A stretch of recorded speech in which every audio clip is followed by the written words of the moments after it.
70 anos. 70 longos anos de lágrimas, saudade e silêncio. Jerusalém em ruínas. O templo, apenas pedras queimadas. O povo de Deus, espalhado em terra estranha. Será que Deus havia esquecido suas promessas? Será que o cativeiro seria eterno? Mas então, algo extraordinário acontece. Um rei pagão, que nem conhece o Deus de Israel, levanta-se e declara: O Senhor, Deus dos céus, me deu todos os reinos da terra. Como isso é possível? Como o rei persa vem a conhecer o nome de Yahvé? Bem-vindos ao episódio 116 da nossa jornada de Gênesis a Apocalipse. Hoje mergulhamos em Esdras capítulo 1, onde testemunhamos um dos maiores milagres da história, o retorno do exílio. Vamos ler juntos Esdras 1:11, no primeiro ano de Ciro, rei da Pérsia, para que se cumprisse a palavra do Senhor pela boca de Jeremias, despertou o Senhor o espírito de Ciro, rei da Pérsia, o qual fez passar pregão por todo o seu reino, como também por escrito, dizendo: Assim diz Ciro, rei da Pérsia, o Senhor, Deus dos céus, me deu todos os reinos da terra e me encarregou de lhe edificar uma casa em Jerusalém, que está em Judá. Esta é a palavra do Senhor. Queridos irmãos, estamos diante de um momento pivotal na história da redenção. Há detalhes cruciais nesta passagem que facilmente passam despercebidos, mas que revelam a mão sobrenatural de Deus operando. Primeiro, observem a precisão profética. Este decreto foi dado exatamente no primeiro ano do reinado de Ciro, que corresponde precisamente aos 70 anos profetizados por Jeremias. Não foi coincidência, foi cumprimento divino ao minuto. Segundo detalhe extraordinário, Ciro usa o nome específico Senhor, em hebraico, Yahvé. Este não é um Deus genérico, mas o Deus da aliança de Israel. Como um rei pagão vem a conhecer este nome sagrado? A resposta está no versículo 1, despertou o Senhor o espírito de Ciro. Esta é a linguagem de influência divina direta.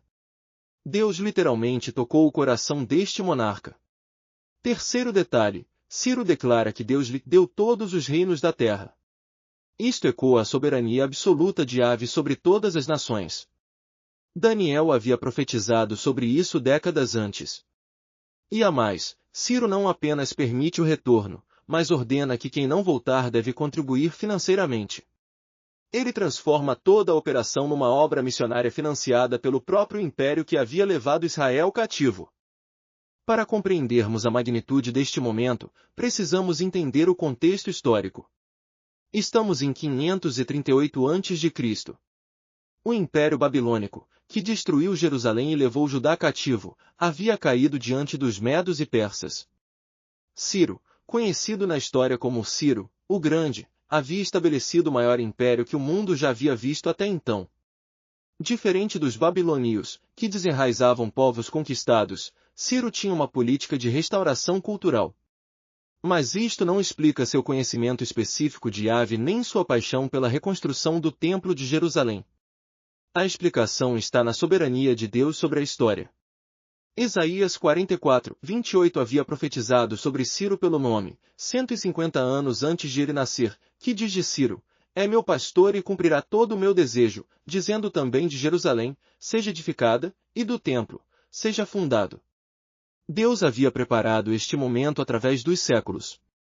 Durante o exílio, Daniel serviu em posição de liderança nos impérios babilônico e persa. É muito provável que Daniel tenha mostrado a Ciro estas profecias, explicando como Deus havia predito não apenas sua ascensão, mas sua missão específica de libertar Israel. Imaginem o impacto. Um rei pagão descobrindo que o Deus de um povo cativo havia profetizado sobre ele por nome. Este capítulo marca mudanças teológicas profundas que ecoam através da história da redenção. Primeira mudança, de cativeiro para libertação.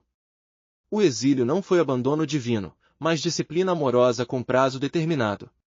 Deus havia dito através de Jeremias: depois de se cumprirem para a Babilônia 70 anos, vos visitarei e cumprirei para convosco a minha boa palavra, tornando a trazer-vos para este lugar. A disciplina de Deus sempre tem propósito redentor e prazo definido. Segunda mudança, de desolação para reconstrução. O versículo 3 é poderoso: quem há entre vós de todo o seu povo, seja seu Deus com ele, e suba a Jerusalém, que está em Judá, e edifique a casa do Senhor, Deus de Israel. Não era apenas retorno, mas reconstrução. Deus não apenas restaura posições, mas renova propósitos. Terceira mudança, de vergonha para a honra. O versículo 6 nos mostra que todos os que habitavam nos arredores lhes deram ajuda com vasos de prata, com ouro, com bens e com gado. Os mesmos gentios que haviam zombado agora honravam o povo de Deus. Esta é a obra de restauração divina, transformar escárnio em honra. E enquanto a história se desenrolava, a criação observava com espanto este movimento de restauração divina. Pomba, estás vendo isso? Um rei pagão falando o nome sagrado de Yahvé. Das alturas, vejo caravanas se formando, voltando para Jerusalém. Águia, meu coração se alegra. Durante 70 anos voei sobre Jerusalém em ruínas, carregando lágrimas dos exilados. Agora vejo esperança brotando como flores após a chuva. É extraordinário, pomba. Deus usa até mesmo reis que não o conhecem para cumprir seus propósitos. Que soberania absoluta! Amigas, isso me lembra algo profundo. Assim como Deus despertou o coração de Ciro, um dia despertará corações para reconhecer o cordeiro que foi morto. A restauração sempre começa com Deus tocando corações humanos. Cordeiro, que verdade preciosa! Vejo neste decreto um prenúncio de algo maior. Um dia toda língua confessará que Jesus é Senhor. E observem como os humanos respondem quando Deus desperta seus espíritos. Uns voltam para reconstruir, outros ficam mas ajudam financeiramente. Cada um segundo sua chamada. Queridos irmãos, esta passagem transborda aplicações práticas para nossas vidas hoje. Primeira aplicação: Deus é soberano sobre todos os governos e autoridades.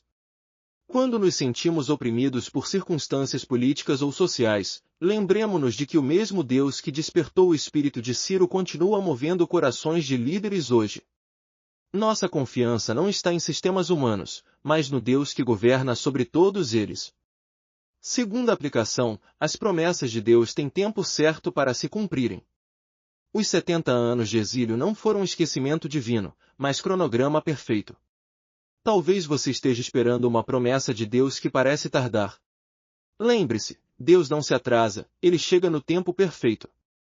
Terceira aplicação: a restauração começa quando Deus desperta nossos espíritos.